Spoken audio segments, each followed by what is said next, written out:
Rain stitched the city into straight lines that night, a gray needle working a black coat. The street lamps wore halos, and the puddles kept their own slow calendar, ticking with every ripple of water from the gutters. I pushed through the narrow door of Kronos and Son, a clock shop that smelled like camphor, brass polish, and the faintest ghost of pipe smoke. Time didn't just live here. It nested, multiplied, and sang. Hundreds of dials blinked at me through the gloom. Roman numerals, Arabic numerals, a few blank ceramic faces with hands like black knives. Every second in the room had a voice. Most were polite. One was not. He lay behind the counter on the worn runner, shoes pointing at a cabinet of mainsprings, palms up as if he'd finally surrendered to the hours he'd been wrestling all his life. Emil Kappel, Clockmaker, half the age of his inventory and twice as precise. A dark fan of blood had dried under his head in thin spokes. I'd seen cleaner crime scenes. I'd seen messier. This one felt arranged, like an exhibition window after closing time. Everything technically in place, but the staging wrong. There was a single smashed carriage clock on the counter, its beveled glass glittering like sugar. The pendulum bent. The hour hand snapped. The minute hand pointing at 8:17. A smear of oil across the oak was arced, not splattered. Someone had wiped something and then stopped wiping, the way a liar tells a story and changes verbs in the middle. The storm had knocked the power out on and off from dinner to midnight, they told me. I checked the breaker panel anyway. No recent touch. The mechanicals in here wouldn't have cared about the electric hiss of the century. The room should have been a forest of steady ticks. Instead, there were patches of silence, islands where clocks had been deliberately stilled. That's not the way an accident behaves. That's a hand in the room. His wife stood near the front window, framed by lace that had yellowed into a soft nicotine color years ago. They called her the widow already, city reflex. She wore a black dress that didn't need a funeral to make sense. Tall, pale, a neat twist of hair at the nape, the kind of face that hadn't decided if it belonged to an altar or a ledger. Her hands were bare. There was a pale ring of skin around her left ring finger, as stark as a halo drawn by an amateur. She kept smoothing the same pleat at her hip, again and again, the motion as automatic as a pendulum that had forgotten what the weights were for. "Detective," she said. My name didn't matter. In shops like this, the only names that mattered were engraved on brass plates. I found him when I came down to lock the street door. "What time?" 8:20, she said without blinking. Then she blinked. Perhaps a little later. The storm. The siren for the river flood test went at 8. I remember that. The siren didn't go for tests when the river was already swollen. It had howled at 7, not 8. I let her answer hang on a hook where I could see it. In the back room, the apprentice waited for me with the patience of a man stuck between a question and its judgment. Nils was 20 and looked most of it, with a narrow jaw and a widow's peak that had arrived early like a debt collector. His fingernails were half circles of ink and brass dust.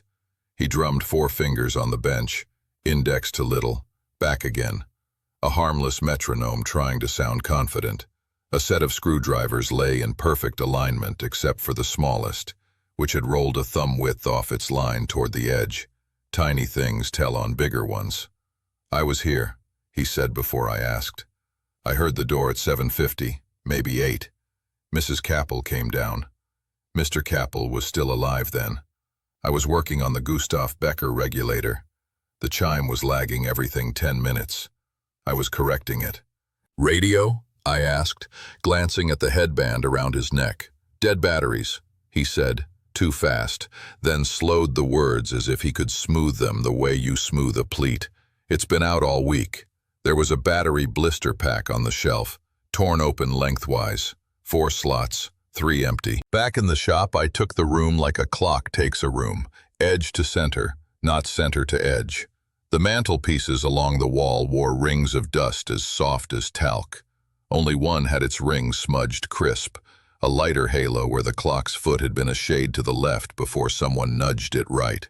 Mantel clocks don't shift on their own in a power hiccup. Someone with hands moved it. The brass foot had dragged the dust in a crescent. I followed the smear. The clock's glass door was latched. Inside, the pendulum was arrested with a cork wedge, a watchmaker's trick to protect the suspension spring when you carry a clock. That explained the silence. It didn't explain why a shop that was supposedly open for business had a display piece trussed for travel. The landlord came late, called by someone who owed him rent or respect. Alphonse Merck was the kind of man who had a cough when he needed to buy time and a smile when he needed to sell something. Heavy overcoat, hat brim with raindrops strung along it like gray beads, a gold tooth that flashed like bad weather. He came in muttering about the leak over the stairwell. He mentioned the insurance before he asked after Emile. He said tragic, as if the words sat in the same drawer as vacancy. I was at the club, he said, eyes doing their own survey of glass and brass. Poker on Wednesdays. Ask anyone. Club closed early for the storm, I said. He coughed, bought himself a few cards. For most, he tried. We have a back room. He smelled like cigarillos and the damp wool of a man who had been indoors until the moment he wanted to look like he'd been outdoors. The cuffs of his trousers were dusty with pale saw. The floor of the back hallway had the same pale saw at the threshold, where the baseboard had been planed down to stop a door from sticking. Recent. His cuffs had gone through it. The planed baseboard wasn't Capel's style. It was the landlord's. By 10, a rival jeweled the doorway. Name of Cosimo Vale. Sharp suit, sharper cologne, peppermint on the breath strong enough to reset a room's clock. Tall, shining shoes that persuaded puddles to part.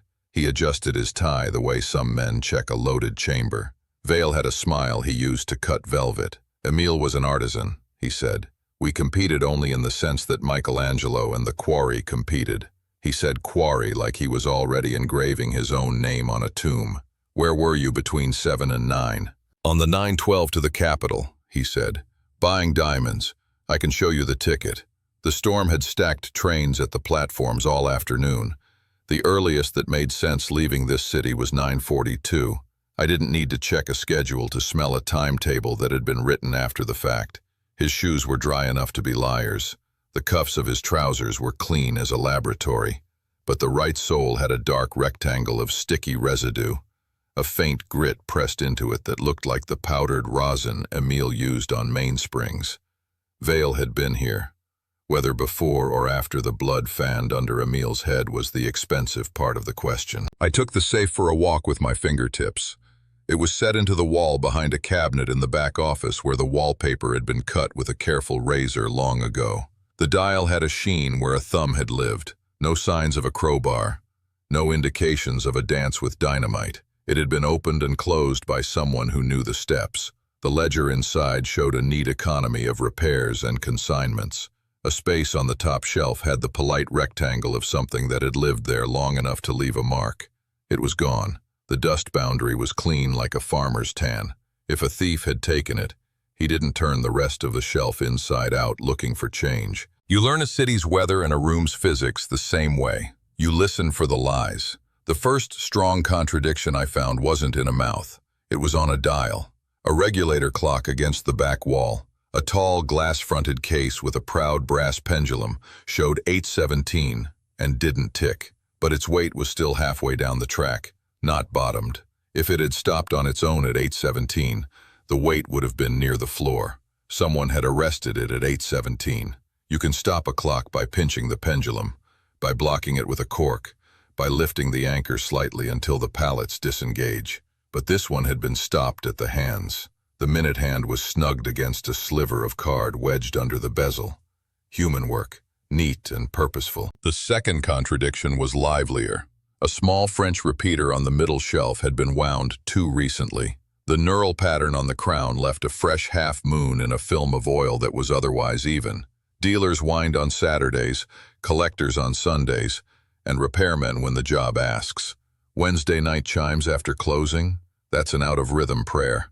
Someone wound a piece they didn't understand or wanted to hear at the wrong time. People do that when they're setting a scene or when they need noise to cover one. Noise. I closed my eyes and replayed the room. The apprentice's finger drumming, the widow's rustle, the landlord's cough, Vale's tie slip. Under it all, a scent they had in common without knowing it, a thread of something sweet and tarry, not cologne, not the pipe ghost, orange oil, the kind used to bring a tired cedar counter back to living. It clung to the counter's lip and to the widow's right cuff, faint but there, like the aftertaste of a promise. "Your husband keep notes?" I asked her later. "Emile kept time," she said. "Notes were in his head. Heads spill when they hit oak. Notes get slippery." She offered an alibi that would have fit a cleaner dress. "I was at the church hall," she said. "Charity meeting. We sort canned goods for the river district on Wednesdays." "Cancelled," I said. "The hall closed early because of the storm. The notice went up at 6. Her eyes flickered, like a match that thinks twice about burning. "I went anyway," she said. "Habit." She'd removed her ring recently. The skin under it was lighter, but not pale enough for a day. And on the inside of her left index finger, a thread of dark grease ran into the first knuckle crease. You earn that stripe when you wind a clock from the bench angle, not when you dust one from the window angle. Her hands were soft, but soft hands learn quick when money presses at the door. The apprentice had his own version of righteousness. "I told Mr. Capel the landlord was squeezing him," he said. "Mr. Merck wanted a rent hike retroactive to last quarter, said the leak repairs counted as an improvement. Who charges for fixing his own rot? Men who count time in invoices," I said. And Valet kept walking in and offering to buy the shop name without the shop. Said he'd keep the brand alive in a better neighborhood. Said Emile's old world aesthetic would shine better uptown. Nils bit the word aesthetic in half, like it had something fibrous inside. "What did Mrs. Capel say about that?" "She said nothing in front of me," he said. "That's the thing about silence, Mr. Detective. Sometimes it's just a polite room. Sometimes it's a locked one." He wasn't wrong, but he was rehearsed. By midnight, the storm lost its patience. The gutters gurgled like throats cleared before bad news. I took the front lock apart in my head. No scratches. The back door, 2 deadbolts, both turned on the inside when the officers came. No signs of a third way in. The window latch under the lace had a film of dust like something that hadn't been moved in years, except near the hook, where a thin crescent was clean. The window could open enough for a hand, not enough for a man. A hand was all someone needed to tip a hanging sign or to reach the string of a blind. The blind's pull had a knot where there should have been a tassel. Someone tied a knot with a left-hand bias. Clockmakers are ambidextrous in odd ways. So are widows when they have to be. I took one more walk through the room and let the clocks do the talking. A cuckoo in the corner had its doors taped shut, a strip of yellowing paper that had been torn and restuck. Practical if you hate sudden birds, but the tape's edge had picked up a recent finger's print in dust, a small oval where the oils had grabbed. The print was slender, not broad. The width of the tape wasn't standard, not from the hardware next door. It was the narrow, translucent kind used for shipping paper on consignments. Emile used twine. Vale used branded tape. Merck used heavy cloth tape for pipes. The apprentice used whatever was free. The widow used what was in the drawer. On the counter, under the smashed carriage clock, the felt pad had a fresh cut in it that ran diagonal, then stopped short where the wood under it had a notch. If a blade had slipped there once, it would slip there always. This cut was new. And beside it, a tiny brass screw lay stranded like a punctuation mark that had fallen out of a sentence. The screw was blued in the old way, heat-tempered, elegant even in its size. You saw those in French repeaters, not in German regulators. The smashed carriage clock was German. The screw didn't belong to that ruin. It belonged to something that had been opened and reclosed with less ceremony and more hurry. The widow told me she never worked the safe. The safe told me someone who knew the numbers had worked it that evening. Emile wasn't the type to leave the dial spun to 0. The ledger had a gap where a pawned pocket watch would have lived, one with a gold case and a sentimental engraving from 1909 to M to E, all my hours. That would be worth more to a man named Vale than to a landlord named Merck. It would be worth something entirely different to a woman who had married the E. It would be worth a mistake to an apprentice who thought he could fix futures the way he fixed springs, by tension and release. I asked the widow about the engraving without telling her I knew it. "Did Emile keep any keepsakes here?" I said. "Things that weren't for sale." She said no. The word came clean. Then she smoothed the pleat again, and the cuff flashed the seam where a thread had pulled. Orange oil along that seam. The counter's lip had it. So did the mantel clock's foot. And the cork wedge inside the mantel's pendulum had a faint indentation, not from corking but from a ring pressed hard. A ring with a thin edge. A ring taken off after. I let the apprentice talk about chimes and lag. He said the regulator's beat was true before dinner. He said the lag happened around 6:30, when a customer knocked the case. Regulators don't grow 10-minute lags from knocks. They drift in seconds, not chunks. You get chunks when someone moves the minute hand backward past the half hour in a striker without releasing the rack. Someone forced a strike train out of sequence, and then pretended the error was mechanical innocence. That someone either didn't know better or hoped I wouldn't. The landlord tried to look large in small rooms. He kept brushing the door frame with the back of his hand as if the wood owed him a bow. On the thumb pad of that hand, a crescent of fine green from copper oxidization stained the skin. You get that from gripping raw brass. You get it a lot if you like to spin safe dials while you talk to tenants. But the safe's dial in back was clean. The front door's old brass pull, though, had a rubbed shine, and the screws in its plate were misaligned. 2 slots vertical, 2 at angles. Emile wouldn't have left them like that. Someone had hurried to reinstall. The plate hid a splintered screw hole. The door had been off tonight. Taken off with a landlord's key to the hinges. Put back with a landlord's temper. Cosimo Vale managed sincerity the way most men manage laundry. He brought out a ticket. The timestamp was clean, crisp, unblurred by rain. Too crisp. Ticket windows make you stand in weather. His paper smelled like an office, not a platform. He kept his right hand in his pocket too long, as if it held something that needed warmth. When he finally set his hand on the glass case, a film of condensation formed where it was warmer than the room by a degree only nerves understand. His watch chain was new. His watch was not. The chain led to a case that had picked up a whisper of orange oil, just enough to say it had been laid on the counter, not inside a coat. I stood in the doorway and listened to the city gnash at the shop front. The rain smacked the sign, the wind ran its fingernails along the window sash, and the clock said nothing new. But in the silence I heard something I had missed when I came in. A faint, repetitive tap from the back. 6 beats, then a pause, then 6 beats, then a pause. Not a leak, not a mouse. A flapping calendar page in the office, caught on a draft and snapping back. Someone had opened a window in back earlier and not latched it tight. The latch had the same left-handed knot on its string as the blind out front. A habit, not an accident. Habits write their names over and over. Time of death, they'll tell me, pinned to 8:17 because a clock said so. But a room had already told me 8:17 was theater. The city siren didn't sing then. The regulator's weight wasn't where it should be. The apprentice's batteries were 3, not none. The landlord's cuff had the shop's sawdust. The rival's shoe had rosin. The widow's cuff had oil. And on Emile's right wrist, under the edge of his shirt, a thin curve of reddened skin where a watch had been removed, not gently. If a thief had ripped it during a struggle, the skin would have abraded. This mark was heat and pressure over minutes, not a second. The watch had been worn for hours that day. Then it had been taken off by someone who didn't want blood on it. You can read lives in small dials. Emile's nails were squared short and clean except for the half-moons of oil at the cuticles. His right index finger had a fresh needle prick, the kind you get when you test the draw of a hairspring. The apprentice had 3 of those in a row from bad technique. Emile had one, neat and recent.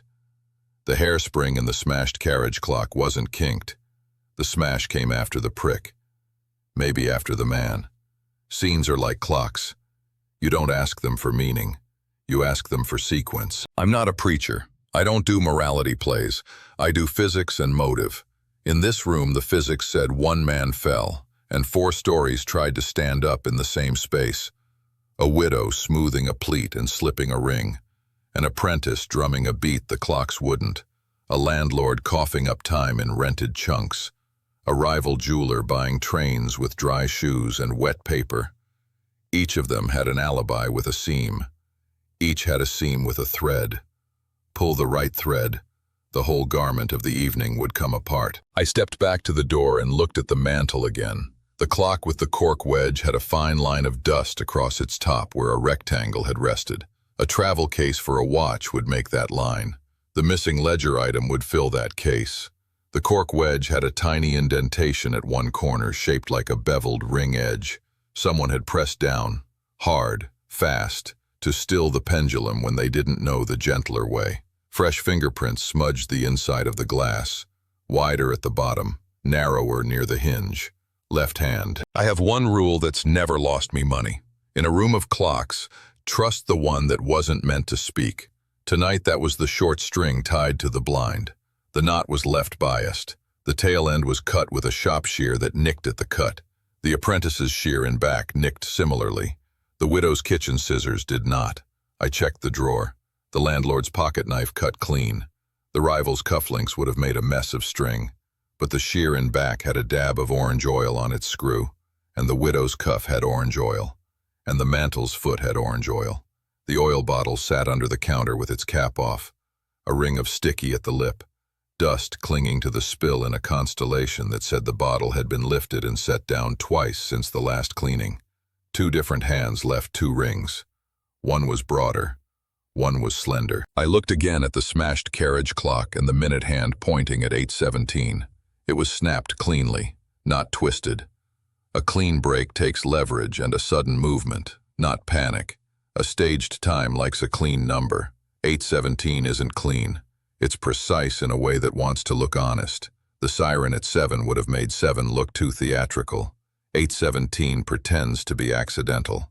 It's the kind of choice a person makes when they've spent a life around accuracy and learned how to dress lies in it. I closed the door behind me and let the bell ring once. A single note that didn't care who heard. The rain had settled into a steady drum, a tempo the city understood. Across the street, in a diner that didn't mind the hour, a waitress wiped a counter the way the widow had smoothed her dress, a habit looking for a reason. I found a seat by the window where I could watch the lace like a theater curtain and took out my notebook. You don't catch a killer by asking the clocks what they saw. You catch a killer by asking who needed the room to say 8:17 when every other minute disagreed. Here's what I have. 4 suspects with hours to burn. The widow, who says she was at a church meeting that never met, who wears a pale ring of skin and orange oil like a perfume she didn't choose, who knows enough about the regulator's lag to quote 10 minutes when drift lives in seconds, who presses down hard enough on a pendulum to leave a mark when the gentle way would have been the way her husband taught. The apprentice, who buys batteries he says he didn't use, who drums a beat when the room should carry it for him, who loves his mentor enough to hate a landlord and a rival in equal measure, who knows the right wrong ways to stop a clock, and who told a story about a knock that couldn't have done what he claims.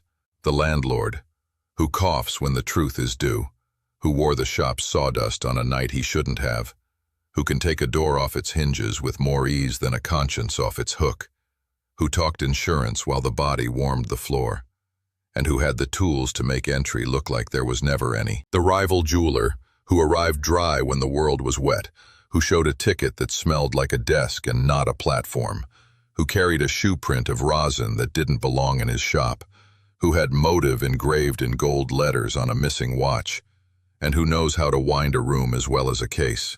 One of them set 8:17 in that room like a pretty lie. One of them opened a safe without forcing it. One of them moved a mantel clock with a cork wedge and left a left-handed knot where there should have been a tassel. One of them pressed a ring into cork without meaning to. One of them wore orange oil without knowing it betrays. You've heard the ticks and the silences. You've smelled the oil and peppermint. You've watched the hands move and stop. You've seen the pleats smoothed, the tie adjusted, the cuff dusted, the finger drum. Tell me, in a shop where time is honest because it must be, whose story needs a lie to live? Who set the room to read 8:17, and why?